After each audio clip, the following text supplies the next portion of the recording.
ओम भगवते वासुदेवाय। ओम नमो भगवते वासुदेवाय। ओम नमो भगवते वासुदेवाय। तो आप लोग ये श्लोक मेरे साथ में ही दोहराइएगा। भागवतम के 10वें स्कंद के 8वें अध्याय की 13वां श्लोक है। आसन वर्णस्त्रयो हि यस्या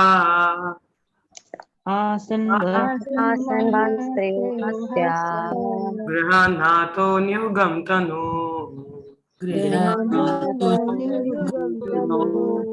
शुक्लो रक्तः तथा पीता इदानीं कृष्णतं गतः। आसनं वर्णस्त्रयो हि यस्या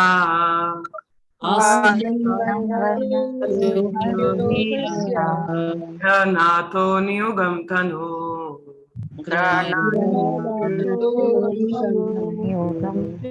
शुक्लो रक्तः तथा पीता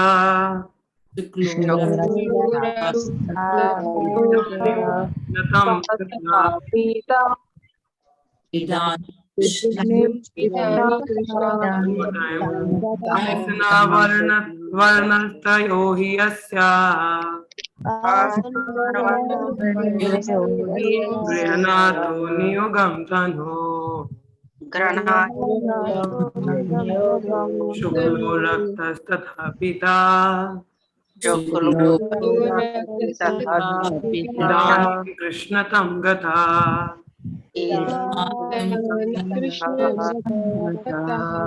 धन्यवाद आप सभी का। Translation. Your son Krishna appears as an incarnation in every millennium. In the past, he assumed 3 different colors: white, red, and yellow, and now he has appeared in a blackish color. In another Dwapar Yuga, he appeared as Lord Ramachandra in the color of Shuka, a parrot. All such incarnations have now assembled in Krishna. तो जैसे इसमें बताया जा रहा है कि भगवान कई बार जन्म लेते हैं, कई मिलेनियम में अवतरण होता है भगवान का, युग युग में अवतार होता है। तो कई रंगों में आते हैं भगवान। कभी श्वेत लाल रंग है या पीला रंग है, या बताया गया रामचंद्र के बारे में किस रंग में आता है, शूक। आवश्यक नहीं है वैसा ही रंग हो कि एक मिलेनियम में कभी हरे रंग में भी आते हैं भगवान, कभी कभी एक जगह एक्सप्लेनेशन आता है रेडिश कलर है भगवान का, डिफरेंट, हर युग का अलग रहता है। तो ऐसे में यहाँ पे वर्णन है। तो मतलब यहाँ पे गार्ग मुनि किसको, नंद बाबा को बता रहे हैं कि द्वापर युग में भगवान स्वयं अपने ही रंग में आया। अपना ही रंग कैसा है, जैसे बादल, पानी से भरा हुआ बादल, जो बारिश वाला होता है उसका जैसा रंग है, ब्लूइश ब्लैकिश, वैसा रंग भगवान कृष्ण का है। तो ऐसे में अवतरित होते हैं। और भगवान रामचंद्र का कैसे पता, शूक, शूक मतलब पैरट, तोते के रंग की तरह उनका हरा रंग है। तो इस तरह भगवान अलग अलग युग में अलग अलग अवतार लेते हैं, अलग अलग रंग में। जैसे वरादेव हमारे लाल रंग में है, श्वेत में हमारे हंस अवतार आ जाते हैं, पीला रंग हमारा गौरांग महाप्रभु, चैतन्य महाप्रभु के इस युग में आता है। तो भगवान अलग अलग समय में दर्शाता है कि भगवान युग युग ये कभी भी मतलब अवतरित, in the interval of time he is going to take, अवतरण उनका होता ही रहता है। Hare Krishna. Anybody is having any problem?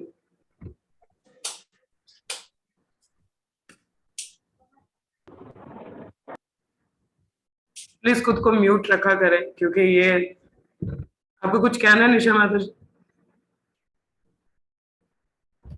देखिए एक्चुअली डिस्टरबेंस होता है, गलती से रह गए थे, सॉरी। एक्चुअली डिस्टरबेंस, थोड़ा डिस्ट्रैक्शन रहता है। तो जैसे बताया जाता है भगवान अलग अलग समय में अलग अलग टाइम पे अवतरण होते हैं। तो मुख्य कारण बताया जाता है, जैसे भगवत गीता में भी क्या बताया जाता है, यदा यदा ही धर्मस्य ग्लानिर्भवति भारत। तो जब भी धर्म में ग्लानि होती है तो भगवान अवतरण लेते हैं।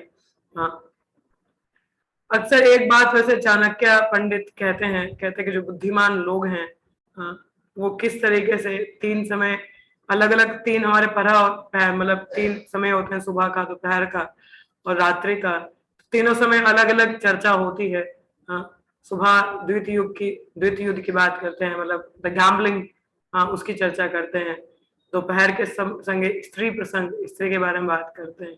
और रात्रि के समय चोर प्रसंग, मतलब चोर की बात करते हैं। हाँ तो सुबह के समय बोलेंगे महाराज बुद्धिमान लोग ऐसी बातें करते हैं, सुबह सुबह जुए की बात करते हैं। जुआ किसमें खेला गया? महाभारत में। सुबह सुबह महाभारत, अभी हमारा भी सुबह का समय, पर हम महाभारत की बात नहीं करेंगे। हाँ दोपहर के समय स्त्री प्रसंग मतलब रामायण, रामायण जो पूरा सीता माता पर ही आधारित है, तो उनके बारे में चर्चा, दोपहर के समय रामायण की चर्चा करते हैं। और रात्रि समय चोर प्रसंग, चोर कौन? जो सबका हृदय चुरा ले। हाँ आप अगर उनका एक बार श्रद्धा से नाम ले ले तो आपके पापों को भी चुरा लेंगे। तो ऐसे हमारे भगवान श्री कृष्ण हैं।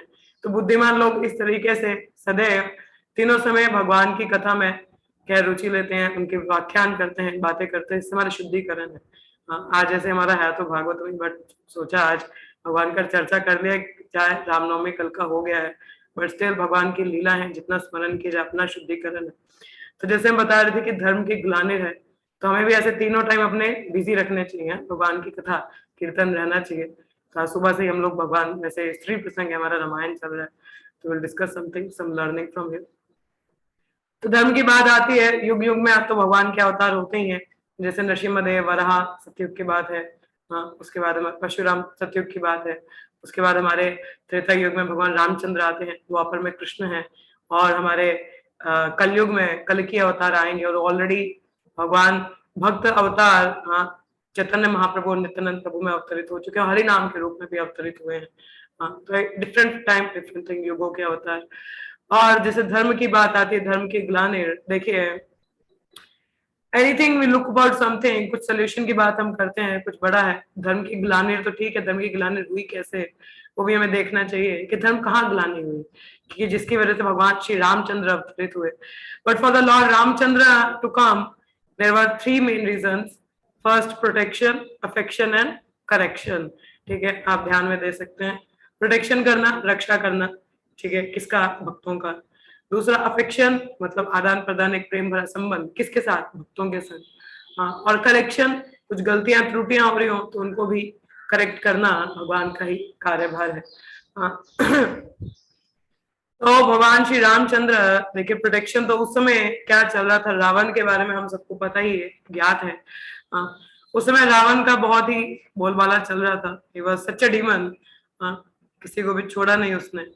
तो जितने भी हमारे देवगण, सब उनके महल में अलग अलग कार्य कर रहे हैं नौकरों की तरह। जैसे हमारे इंद्र हैं, सब्जियां काट रहे हैं, वरुण है, उनके घोड़ों को धो रहे हैं। हाँ अग्नि है, अग्नि झाड़ू पोछा कर रही है। और जो शनि है, वो उनके सिंहासन जहाँ बैठते थे वहां पे उनके ऊपर पैर रख के बैठते थे, उनके मुंह नहीं देखते थे। तो इस तरह देवी देवतागण काफी उत्पीड़न में थे, काफी उनको समस्या था। और ऐसे भी रावण ने चारों ओर त्राही त्राही तो मचाई ही थी। तो भगवान ने क्या हुआ, तो सब देवगणों ने काफी प्रार्थना किया कि कुछ तो हो। तो अब देखिए देवगण भी भगवान के भक्त हैं। भक्त ऐसा ही नहीं कि भगवा पहना है, कंठी तिलक लगाया तो वो भक्त है, नहीं, देवगण भी भक्त है, क्योंकि भगवान के अलग अलग डिपार्टमेंट उन्होंने संभाल रखे हैं सुचारू रूप से कार्य चलने के लिए। जैसे बिजली का अलग अलग डिपार्टमेंट है ना, तो उन्होंने भी अलग अलग डिपार्टमेंट लिए, तो सुचारू रूप से भगवान की सेवा कर रहे हैं। तो उसमें तो बांधा आ ही रही है, क्योंकि रावण अपने हिसाब से चला रहा है। तो ये कारण था, अपने भक्तों की रक्षा के लिए भगवान अवतरित हुए। और दूसरा जैसे बोला अफेक्शन, तो जैसे लक्ष्मी देवी भगवान के संग में ही है, तो बोला कि हमें कोई प्राइवेट टाइम नहीं मिलता, कुछ ना कुछ चलता ही रहता है, तो थोड़ा समय तो हमें भी चाहिए। तो भगवान श्री रामचंद्र वो कहते हैं कि मैं त्रेता युग में रामचंद्र के रूप में आऊंगा, तो 14 साल वनवास जाएंगे तो बहुत समय हमारे पास रहेगा। और कई ऋषिगण हैं, तपस्वी हैं, जो जंगल में तपस्या सॉरी कृष्ण, तो तपस्या चल रहा है उनका, तो उनके संग भी आदान प्रदान करने के लिए भगवान लेके जंगल जाते हैं, वन में जाते हैं, उनके संग भी आदान प्रदान करते हैं। हाँ तो ये एक कारण है। तीसरा बोला करेक्शन, तो भगवान इक्ष्वाकु कुल में रंगनाथ का जन्म लिए हैं, तो रंगनाथ की वहां पे वर्शिप होती थी, जिनकी उनकी सेवा में त्रुटियां हो रही थी, तो उनका भी करेक्शन करने के लिए भगवान के अवतरण लिए। तो ये तीन कारण बताए जाते हैं मेन। अब जैसे बताया कि धर्म की ग्लानि, तो धर्म की ग्लानि कैसे हो रही थी उसका बताया जाता है। हमारे धर्म के चार स्तंभ हैं, किसी को पता हो तो बताएं कौन से चार स्तंभ हैं हमारे धर्म के। हम जो चार नियम पालन करते हैं वो उन्हीं से रिलेटेड है। किताब में से कितने लोगों ने आईडीसी कर लिया, उसमें भी पढ़ाया जाता है।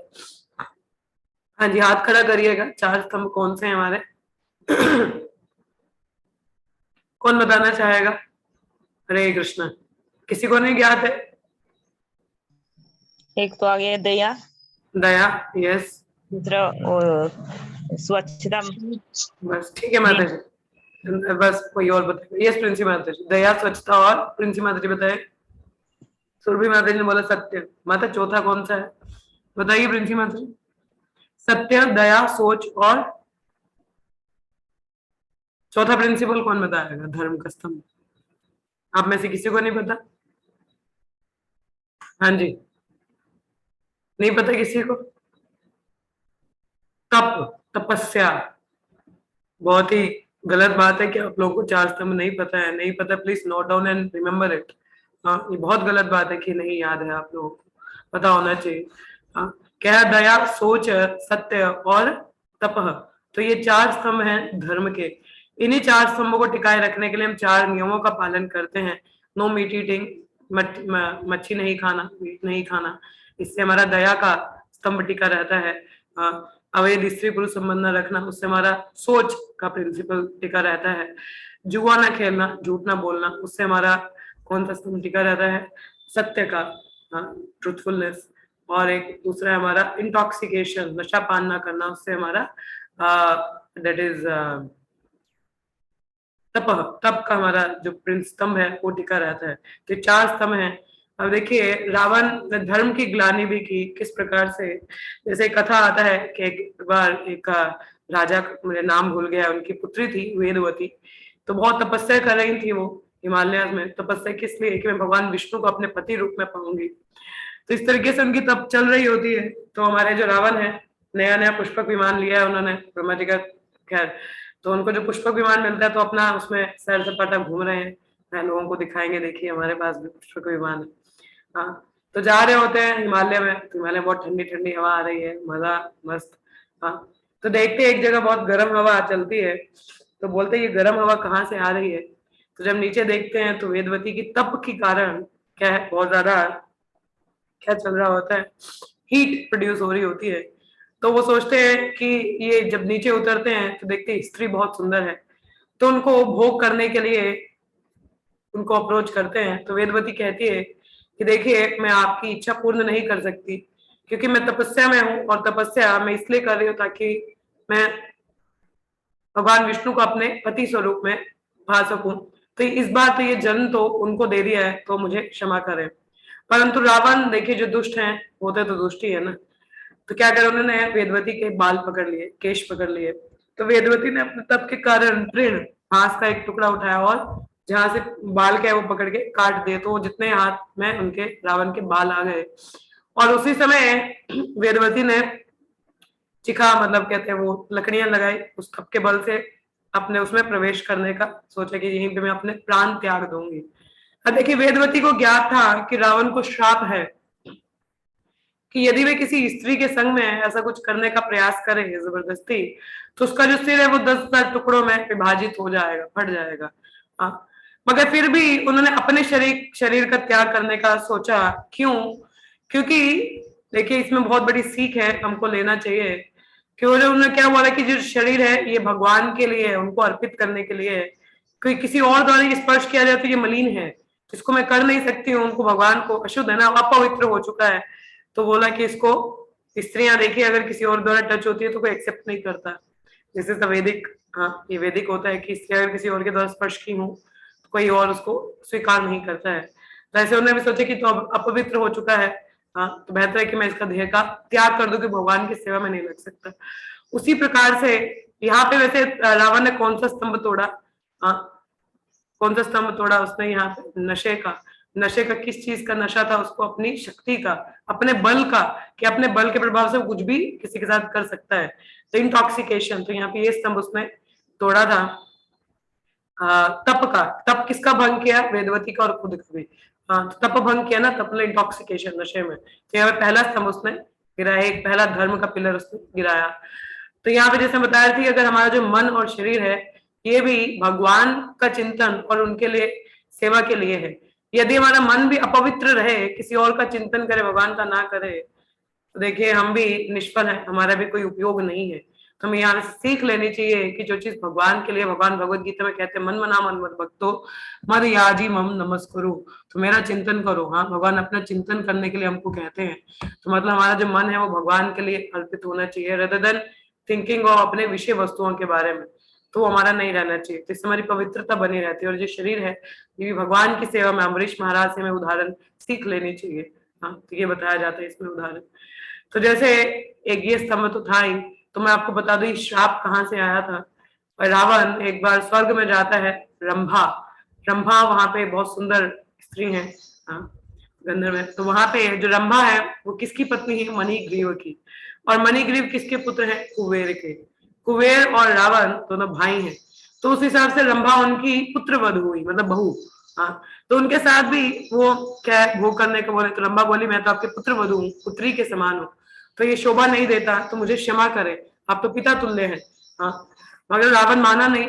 तो जब ऐसे किया तो रंभा ने उनको श्राप दे दिया कि आगे से आप कभी भी किसी स्त्री के संग में ऐसा कुछ करने का प्रयास करेंगे तो क्या होगा, आपका जो सिर है वो 10,000 टुकड़ों में विभाजित हो जाएगा। इसीलिए जब सीता मैया की बात आई थी तो उन्होंने उनके साथ जोर जबरदस्ती नहीं की, उनको वो टेम्प्ट करता था, प्रलोभन देता था कि मान जाओ, मैं तुम्हें लंकेश्वरी बना दूंगा, भोग के लिए मान जाओ। तो ऐसा मनाने का प्रयास कर रहा था, कभी जबरदस्ती उसने नहीं किया माता सीता के सामने, क्योंकि उसको ये बार उस टाइम पे याद था कि ऐसा हो जाएगा। हाँ।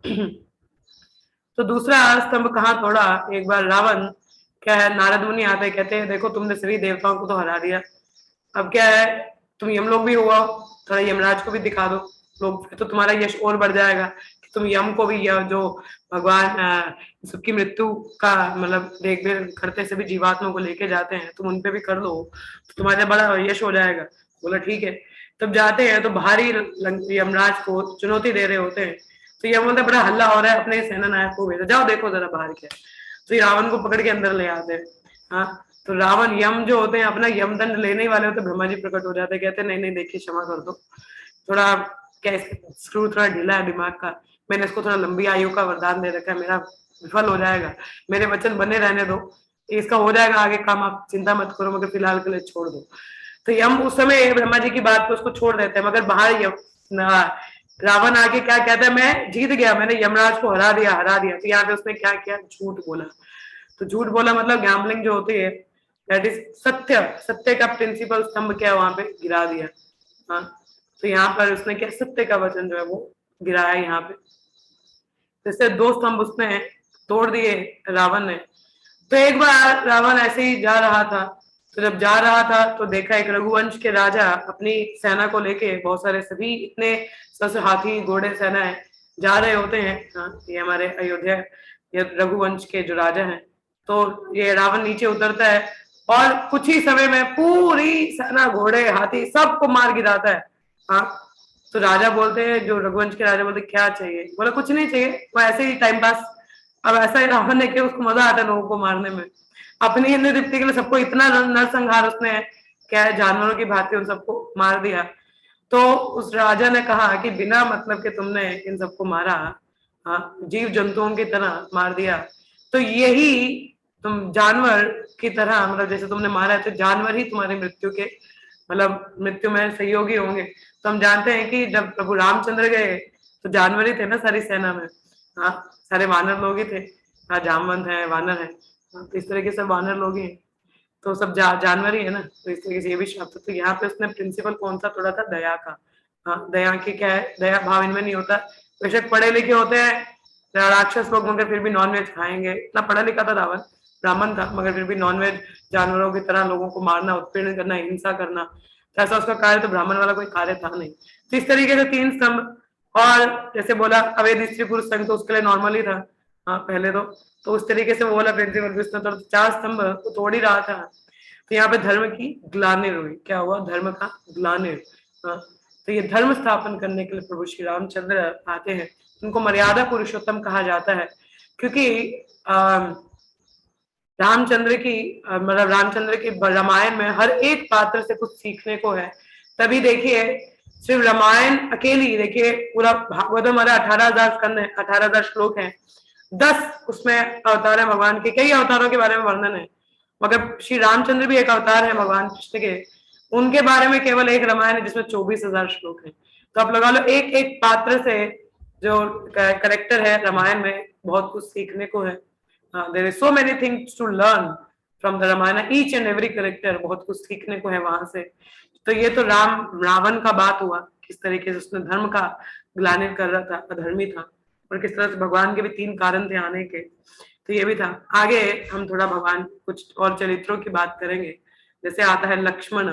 हाँ, लक्ष्मण की बात की जाती है तो लक्ष्मण को लक्ष्मी संपत भी कहा जाता है। लक्ष्मी संपत मीन्स इसके बाद बहुत धन हो, लक्ष्मी हो। पर देखा जाए तो लक्ष्मण भगवान श्री राम के संग में ही जंगल गए हैं। हाँ, अपना घर परिवार, पति पत्नी, राज सिंहासन सब छोड़ के, कुछ भी नहीं। हाँ, ये तो छोड़ो, खाना भी नहीं खाते थे, कभी नींद भी 14 वर्ष तक कभी वो सोए नहीं, वो कभी भी नींद उन्होंने नहीं किया। हाँ, तो कहाँ से लक्ष्मी संपत, कहाँ उनके पास लक्ष्मी थी? तो किस चीज की लक्ष्मी थी उनके पास? भगवान की भक्ति की, उनके सानिध्य की संपत्ति थी। तो हमें भी देखिए बाहर भौतिक जगत में संपत्ति के लिए नहीं घूमना चाहिए, लक्ष्मी के लिए भगवान की कृपा से जो आ रहा है स्वीकार करें और उसको भी भगवान की ही सेवा में हमको लगाना चाहिए। मगर असली धन तो क्या है? असली धन क्या आता है हमारे पास? असली लक्ष्मी इज भगवान का संग, हाँ, भक्ति, ये असली धन है। That is the love of God head is the असली संपत्ति है हमारा।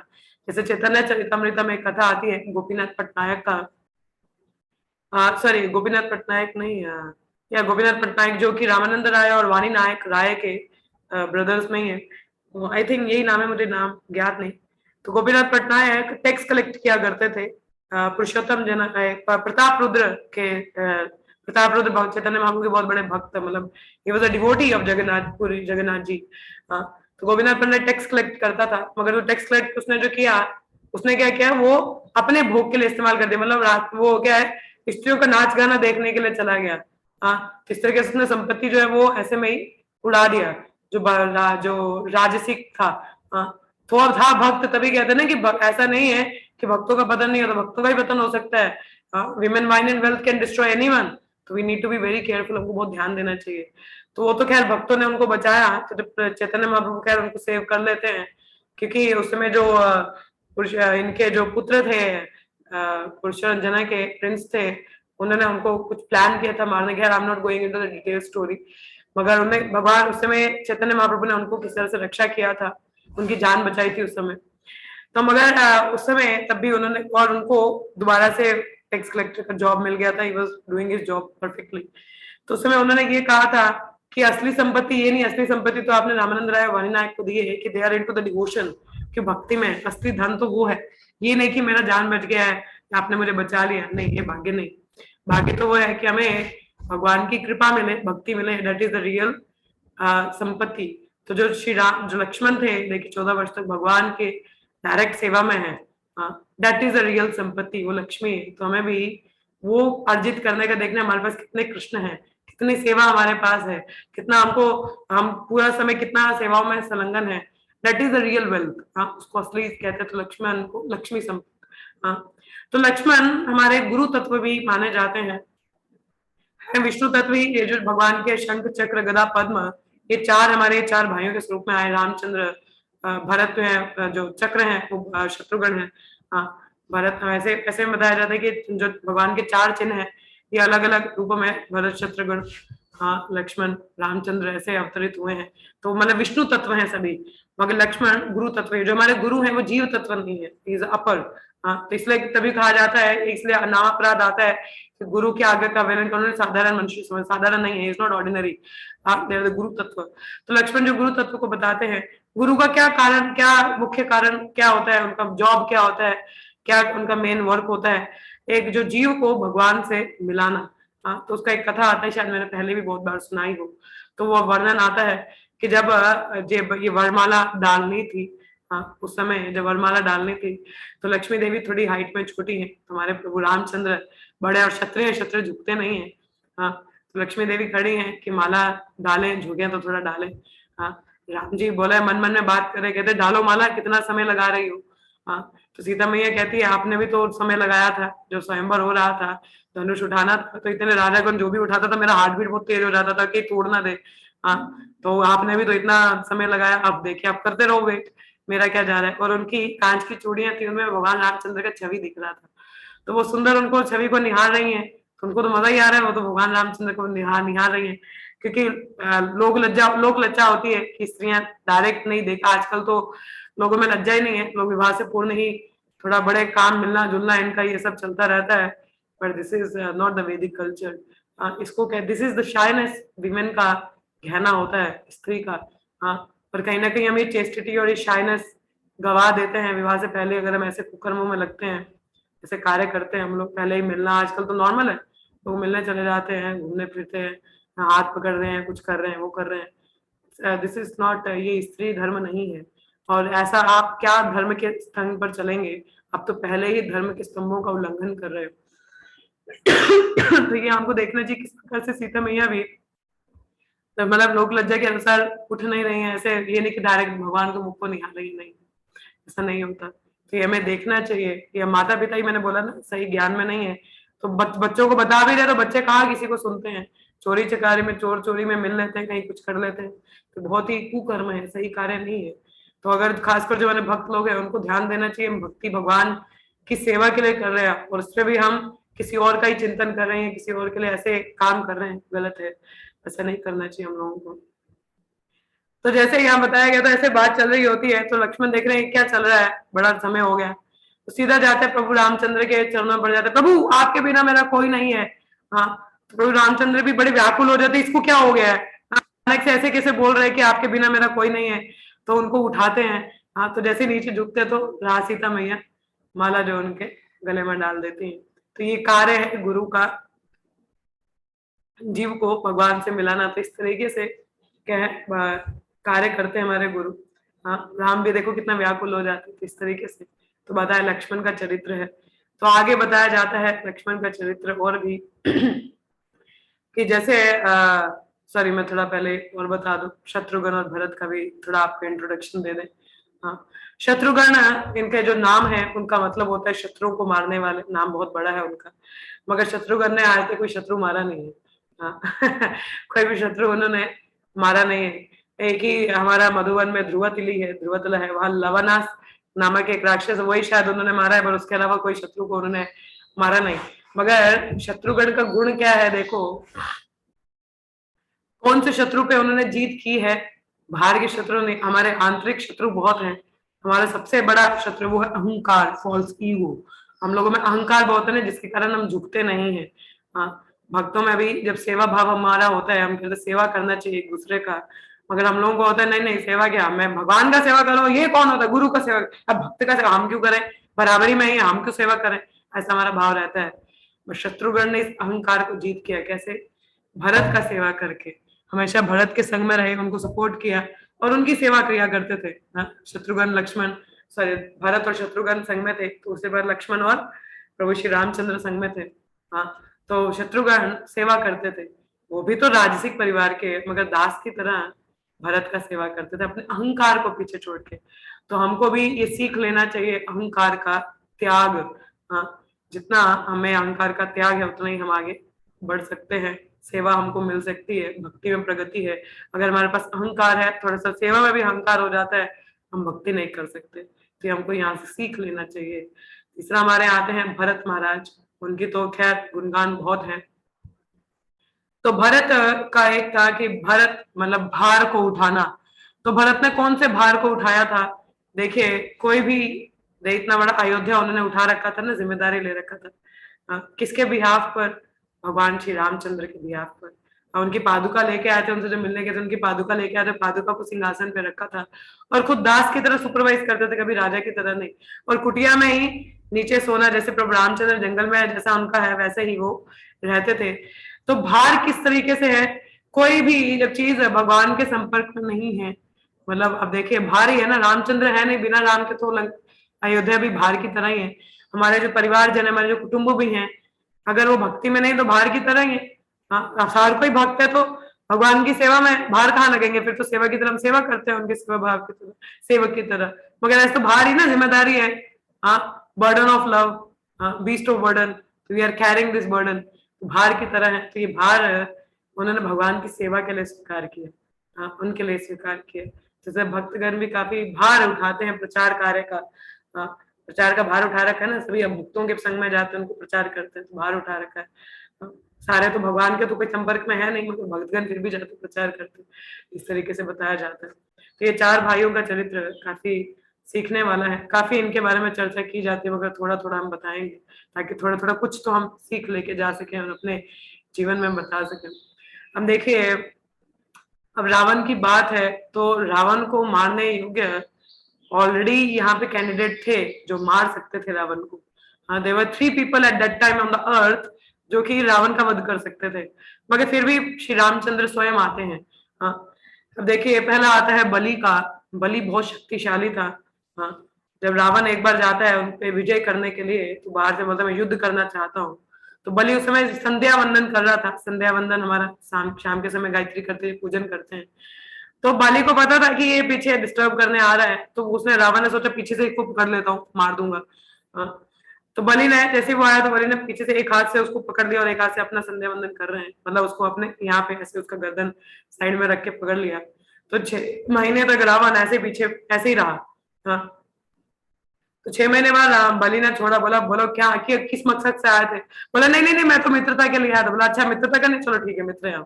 हाँ, तो बलि मतलब इतना शक्तिशाली था, मार सकता था रावण को, मगर भगवान ने उसको ये सेवा क्यों नहीं दिया? क्योंकि जो बलि है वो लोभी था, कामी। हाँ, तारा नहीं, मतलब उसकी अपनी पत्नी के प्रति ही कामी था, तो दूसरी स्त्रियों के प्रति भी कामी था, तो जिसके कारण ये सेवा भगवान ने उसको नहीं दिया। तो यदि हम भी कामी है तो हमें भी सेवा नहीं मिलती, तो हमें ध्यान देना चाहिए कि हम लस्टफुल ना हो। हाँ, we should not be accumulating बहुत सारी चीजें अपने लिए, इंद्रिय तृप्ति के लिए एक्यूमुलेट करें, या और तरीके से काम कई तरीकों से होता है। It's not just the male and female, वो तो है ही है, और भी हैं चीजें अपनी इंद्रिय तृप्ति के लिए लेना, वो भी काम कहलाता है। तो ये काम के कारण भगवान ने ये सेवा उसको नहीं दिया। दूसरा, परशुराम सत्ययुग के अवतरण थे, वो किसी तरीके से कैरी फॉरवर्ड हो गए हमारे त्रेता तक भी। हाँ, वो भी शक्तिशाली थे, इतने शत्रुओं को मारा, तो रावण को मारना उनके लिए बाएं हाथ का खेल था। पर उनको भी ये सेवा क्यों नहीं दिया गया? क्योंकि उनको क्रोध बहुत जल्दी आ जाता था। क्रोध भी सही नहीं है, भक्ति में भगवान के लिए किया जाए सही है, मगर ऐसा हमको क्रोध नहीं करना चाहिए। We should not do the क्रोध, और एंगर नहीं होना चाहिए। अब देखिए भगवान की सेवा क्या, आप बोलोगे लक्ष्मण को भी क्रोध आता था, मगर आप पूरा रामायण अगर आप पढ़ लें तो कहीं पे भी ऐसा नहीं कि लक्ष्मण ने क्रोध अपने लिए दिखाया। जहां जहां भी प्रभु श्री राम जी का सम्मान नहीं हुआ है या और चीजें हुई हैं, तो उनके लिए उन्होंने कोई अपमान हुआ होगा, ये सेवा नहीं होगी तो क्रोध दिखाया होगा, ऐसे उन्होंने कभी भी क्रोध नहीं प्रदर्शित किया। तो दैट इज, इफ द क्रोध anger is used in the service of Krishna it's good, but ना हो तो गलत है। तो इस तरह उनका बताया जाता है परशुराम को उनको बहुत क्रोध आता था। देखिए क्रोध भी प्रेम का ही एक लक्षण है। मगर ये नहीं कि क्रोध ही अकेला लक्षण है प्रेम का, नहीं। हम जैसे कई पति पत्नियों में आपस में क्रोध भी हो जाता है, बहस हो जाती है, तो पति बोले देखो अभी पढ़ा ना सुना ना कि क्रोध प्रेम का ही स्वरूप है, नहीं ऐसा नहीं है। देखिए जहाँ प्रेम है वहां क्रोध भी जायज है, कई चीजों में हम क्रोध कर लेते हैं, सही है, परंतु अगर यदि क्रोध ही करें, हर चीज पे डांटते ही रहे या अपनी ही इच्छा पूर्ति के लिए क्रोध दिखाए तो गलत है। तो ऐसा नहीं, तो क्रोध भी भगवान की सेवा के लिए लगाया जाए तो सही है। जैसे हनुमान जी ने भी क्रोध दिखाया, किसके लिए? पूरा लंका जला दिया, भगवान की सेवा हेतु, अपने लिए नहीं। तो दैट इज देयर, इसलिए परशुराम को भी नहीं मिला। हमारे दूसरे आते हैं सहस्त्र अर्जुन, जिनके सहस्त्र अर्जुन मतलब उनकी 1000 भुजाएं थी। तो भगवान उन्होंने रावण को भी 1 साल तक पकड़ के रखा था। 1 साल तक पकड़ के रखा था, तो भी रावण को मार सकते थे। जब रावण को छोड़ा तो बोला कि मार दूं तुम्हें। तो रावण बोला नहीं नहीं छोड़ दो छोड़। तो उसको भी ये सेवा क्यों नहीं दिया? क्योंकि उसको ये 2 हाथों से इंद्र तृप्ति नहीं हो रहा था। राजसिक तो और ज्यादा इंद्र तृप्ति चाहिए, तो 1000 हाथ है, उसमें भी इंद्र तृप्ति में लगा है, तो इसलिए अपने कार्यों के लिए लगा है, इसलिए उसको भी ये सेवा नहीं दिया गया। सेवा किसको मिलती है? जो विनम्र है, जो सेवा करने के पात्र है, सहयोगी होता है, एक दूसरे को सहयोग करे। क्रोध की बात है, हमें जैसे ये आ जाता तो अहंकार, क्रोध या अपनी इंद्र तृप्ति हमको बीच में नहीं लानी चाहिए। भक्तों में भी ऐसा कई बार हो जाता है हमें। इवन विवाह जीवन में भी पति पत्नी का देखिए कई बार क्या होता है, लेवल मैच नहीं करता है भक्ति का। एक जैसा लेवल नहीं होता। कई बार पति बहुत ज्यादा स्ट्रांग है या पत्नी बहुत ज्यादा स्ट्रांग है, तो लेवल मैच ना करे, एक ना एक तो इंद्र तृप्ति में रहता ही है। तो गड़बड़ कर सकता है, तो हमारी सेवा में बाधक हो सकता है। हाँ, जैसे कथा आता है एक राजा का, देखिए we should be very strict with our vows, हमारे वाउज में हमें स्ट्रिक्ट रहना चाहिए, तो हमारी आगे भक्ति में प्रगति और सेवा बनी रहती है। जैसे हमारे एक राजा, मुझे नाम नहीं याद आ रहा, उनकी पत्नी का नाम था विष्णु प्रिया। हाँ, तो अब ये राजा हैं, ये थोड़े भोगी थे, भोगी मतलब भक्ति वक्ति नहीं इतना करते थे। इनकी जो पत्नी है काफी भक्ति किया करती थी। देखो लेवल सेम नहीं है ना, लेवल सेम नहीं, तो मगर ये काफी सेवा करते, तो इन्होंने एकादशी का व्रत रखा था। तो एकादशी का व्रत था, अपना व्रत का पालन कर रही थी। तो ये जो राजा है उनको भोग के लिए कहते कि नहीं नहीं भोग करना है, तो ये कहती कि नहीं मैं व्रत में हूँ, आपकी ये इच्छा पूरी मैं नहीं कर सकती अभी के लिए। और उस समय राजा कहता देखो तुम पति की बात नहीं मानती हो, तुम्हारे व्रत का क्या कहते, मान तो रही हूँ, मान की सेंस में नहीं, हायर पर्पस के लिए थोड़ी देर के रुक रहे हैं, हम लोगों का ही भला है उसको। मगर राजा फिर भी कुछ कहने लगा। तो विष्णु प्रिया माता जी ने क्या है, किनका उन्होंने क्या है पूजा अर्चना, उस समय देखो वो अपने तप के बल में थी, अपनी स्ट्रिक्ट वाउज में थी, तो क्या हुआ भगवान भी देखो मदद करने आते हैं। तो दोनों के बीच में बाढ़ आ गया, बाढ़ मतलब पानी का एकदम से बाढ़ आ गया, जो बाढ़ था उस राजा के पीछे पीछे तक जा रहा है, और राजा अपनी जान बचाने के लिए ऊंचे टीले पे चढ़ जाता है, मगर फिर भी पानी छोड़कर नारद मुनि आते हैं, तो कहते कि मेरे को ये, मैं कैसे बचूं यहाँ से। तो कहते हैं देखिए हमारे एक अवतार है कूर्म अवतार, भगवान का एक अवतरण है कूर्म अवतार। कूर्म अवतार बेसिकली क्या है, कहते कि तुम्हारी पत्नी ने जो व्रत किया है उस वाव को बचाने के लिए कूर्मा, हमारे जो वाव्स होती हैं, हमारे जो हम वचन लेते हैं तपस्या का जो वचन लेते हैं वाव्स को, उसको प्रोटेक्ट करने के लिए कूर्म अवतार आते हैं। हाँ, तो कहते कि इस समय कूर्म उनकी रक्षा कर रहे हैं, तो तुम भी कूर्म भगवान का शरण में लो तो बच जाओगे। तो इस तरीके से वो भी शरण लेते हैं कूर्म अवतार का। कहने का तात्पर्य देखिए, अगर हम स्ट्रिक्ट हैं अपनी वाव्स को लेके, तो भगवान स्वयं रक्षा करते हैं, हमें बचाते हैं। तो ऐसा नहीं है, मतभेद होते हैं भक्तों में भी, ऊंचा नीचा चलता है, मगर फिर भी हमें अपनी साधना में टिके रहना है, भक्ति करना है, तो वी आर सेव्ड, नहीं तो गड़बड़ हो जाती है। तो इस तरह से हमें बचना चाहिए। आगे जैसे बताया जाता है जब रावण, जब पूरी राम जी भगवान की सेना जब आगे तक चली जाती है, अब एक दो स्टोरी मैं और सुनाऊंगी, then will take with Ram, क्योंकि रामायण बहुत बड़ी, हर एक में बहुत बड़े प्रसंग हैं, मगर थोड़ा सा ही हम चर्चा करेंगे आगे। तो जब इंद्रजीत सीता मैया को लेकर, मतलब वहां पे क्या होता है, सब लोग जब युद्ध शुरू हो जाता है, तो प्रभु श्री रामचंद्र के साथ में वानर सेना पूरा है, तो उसमें इंद्रजीत जो रावण के ही हैं, तो क्या होता है, आते हैं सीता मैया को दिखाते हैं कि सीता मैया को रथ में पकड़ा हुआ है और उनकी गर्दन काट देते हैं। हाँ, तो सारे वानर जितने भी लोग हैं वो रोना शुरू कर देते, कहते हैं हम करेंगे क्या, अब किसके लिए लड़ना है, जिसके लिए आते हैं हम लड़के कोई फायदा नहीं, तो रोना रोना शुरू हो जाता है। तो उस समय एक्चुअली इंद्रजीत एक माता का पूजा करता था, तो जब तक वो पूजा नहीं करता था वो किसी पे विजय नहीं पा सकता था, तो उसको थोड़ा सा समय चाहिए था, इसलिए उन्होंने ये अपनी मायावी शक्ति से ऐसा ये दिखाया, ऐसा प्रदर्शन किया। तो ऐसा हमारे संग भी होता है, माया हमारे साथ बहुत सारी चीजें ऐसे दिखा जाती है कि तुम किसी काम के नहीं हो, तुमने ऐसा कर दिया वैसा कर दिया, फिर हम सोचते हैं हम भक्ति कर ही नहीं सकते हैं तो क्या फायदा, तो हम बहुत डिप्रेशन में चले जाते हैं, गिल्ट में चले जाते हैं। हमें ऐसा नहीं करना चाहिए, हमें टिके रहना चाहिए, फिर भी युद्ध करना चाहिए माया से। अगर हम दृढ़ रहे उस समय भी अपने नियमों का पालन करने में, भक्ति करने में, कुछ भी हो कोई बात नहीं, मैं फिर भी अपनी भक्ति में टिका रहूंगा, मैं हार नहीं मानूंगा, तो क्या है उसकी विजय होती है। जैसे उस समय क्या हुआ, विभीषण जब आए, राम जी से पूछा क्या हो गया, कहते ऐसे ऐसे इंद्रजीत मारे, कहते आप ऐसा हो ही नहीं सकता, क्योंकि रावण बहुत लोभी है, कामी है, वो कभी भी सीता मैया को मारने के लिए तैयार हो ही नहीं सकता। और मोरव इंद्रजीत को मायावी शक्तियां उसको पता है, तो वैसा ये सिर्फ छलावा है। हाँ, तो उसमें भक्त हमको आगे बचाते हैं ऐसे में। हाँ, अगर हमारे साथ भी ऐसा कभी हो जाए, ऐसे कभी हमें दिख जाए कि कुछ तो गड़बड़ हो रही है, माया के प्रभाव में आके हम कुछ गलत कर जाते हैं, ऐसा है कि यार नहीं टिक पाता, मैं ये नहीं सोच रहे क्या ही होगा मेरा, भक्त हमारे भक्तों के संग में रहते, भक्त हमें बताते कि माया के कारण, माया का प्रलोभन ऐसा है, देखिए हार मत मानिए, भक्ति में लगे रहें, तो भक्त हमारा उत्साह बढ़ाते हैं, इसलिए में संग बहुत जरूरी है। हाँ, ऐसा रहना चाहिए। आगे जैसे बताया जाता है, लक्ष्मण के करेक्टर से एक और चीज बहुत सीखने को है, जब मारीच क्या होता है, हिरण का रूप धारण करता है, स्वर्ण हिरण का, सीता मैया बड़ी आकर्षित हो जाती है, जीव भी आकर्षित हो जाती है माया से, तो बड़ा आकर्षित हो रहे, कहते नहीं मुझे चाहिए, तो रामचंद्र पीछे पीछे जाते हैं, तो लक्ष्मण को छोड़ के जाते हैं कि देखो यहाँ पे थोड़ा तुम सीता मैया का ध्यान में रखना। बोले ठीक है। तो जाते हैं आगे, तो मारीच को जब तीर लगता है तो किसकी आवाज निकालता है? भगवान रामचंद्र की। अब ऐसी आवाज निकालता है तो सीता मैया व्याकुल हो जाती है, लक्ष्मण को बोलती जाओ जाओ जाओ अपने भाई की रक्षा के लिए जाओ। कहते माता चिंता मत करें, प्रभु श्री रामचंद्र बहुत शक्तिशाली हैं, कुछ नहीं होगा उनको, ये ऐसे ही कुछ चाल होगी। सीता मैया मानती नहीं, कहते तुम, मुझे अब पता चला तुम क्यों ऐसे टिके हो, क्योंकि तुम मुझसे भोग करना चाहते हो, मेरा भोग करना चाहते हो, इसलिए तुम जा नहीं रहे हो। तो ऐसे जो वचन सुने लक्ष्मण जी का हृदय छन्नी हो गया कि ऐसे कैसे मुझे बोल सकते हैं। हाँ, मैं तो इधर खाया नहीं पिया नहीं इतना, मैं तो कभी सीता मैया को चरण के ऊपर कभी देखा नहीं, उनको कभी भी उन्हें चरण के ऊपर सीता मैया को देखा ही नहीं। हाँ, तो ऐसे कैसे मेरे लिए बोल सकते माता, बस इससे ज्यादा नहीं सुन सकता, माफ करो। कहते मैं जाता हूँ, ये लक्ष्मण रेखा है, इसके बाहर मत जाइएगा। जब वहां जाते हैं तो राम जी बहुत डांटते हैं कि तुम यहाँ क्या करो, सीता की रक्षा कौन करेगा। हाँ, तो तुम कहते स्त्रियां तो होती भावुक हैं, पर तुम क्या उनके प्रलोभन में आ जाए, तुम्हें तो पता होना चाहिए, तुम्हें रुकना चाहिए। तो लक्ष्मण को इतना डांटते हैं, देखो ऐसी स्थिति आपकी हो जाए, हाँ, कि हम इतनी सेवा कर रहे हैं। लक्ष्मण कह रहे मैं घर परिवार छोड़ के आया, पत्नी को छोड़ के आया, माता पिता को छोड़ के आया, पूरा राज सिंहासन छोड़ के आया, कुछ खा पी नहीं रहा, मैं कभी नींद पूरा नहीं किया, और उसके बावजूद भी मुझे ऐसा सुनने को मिल रहा है, क्या होगा।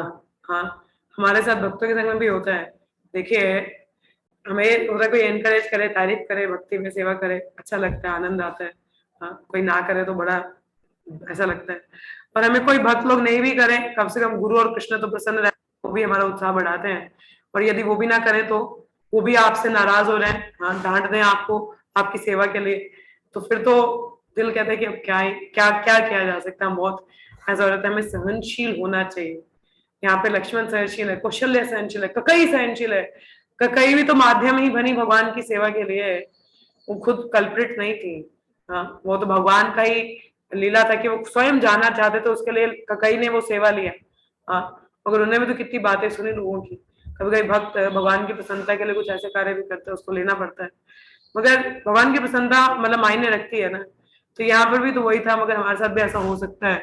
तो उसमें देखिए शिक्षा अष्टकम में चैतन्य महाप्रभु कौन सा प्रेयर बोलते हैं, कहते हैं आश्लिष्य व पदम, क्या आश्लिष्य व पदम रतम विनस्तु माम, हाँ, अदर्शिनम मर्मा भतम करोतु वा यथा तथा वा, हाँ, विधातम लंपटो मत प्राणनाथस्तु सैव ना परा। कि आपके सिवा भगवान में किसी को जानता नहीं, आपकी इच्छा है आप मुझे चाहे डांटो फटकारो, हाँ, या ब्रोकन हार्ट कर दो, मेरा हृदय तोड़ दो, जैसा भी है, मगर आप ही हैं।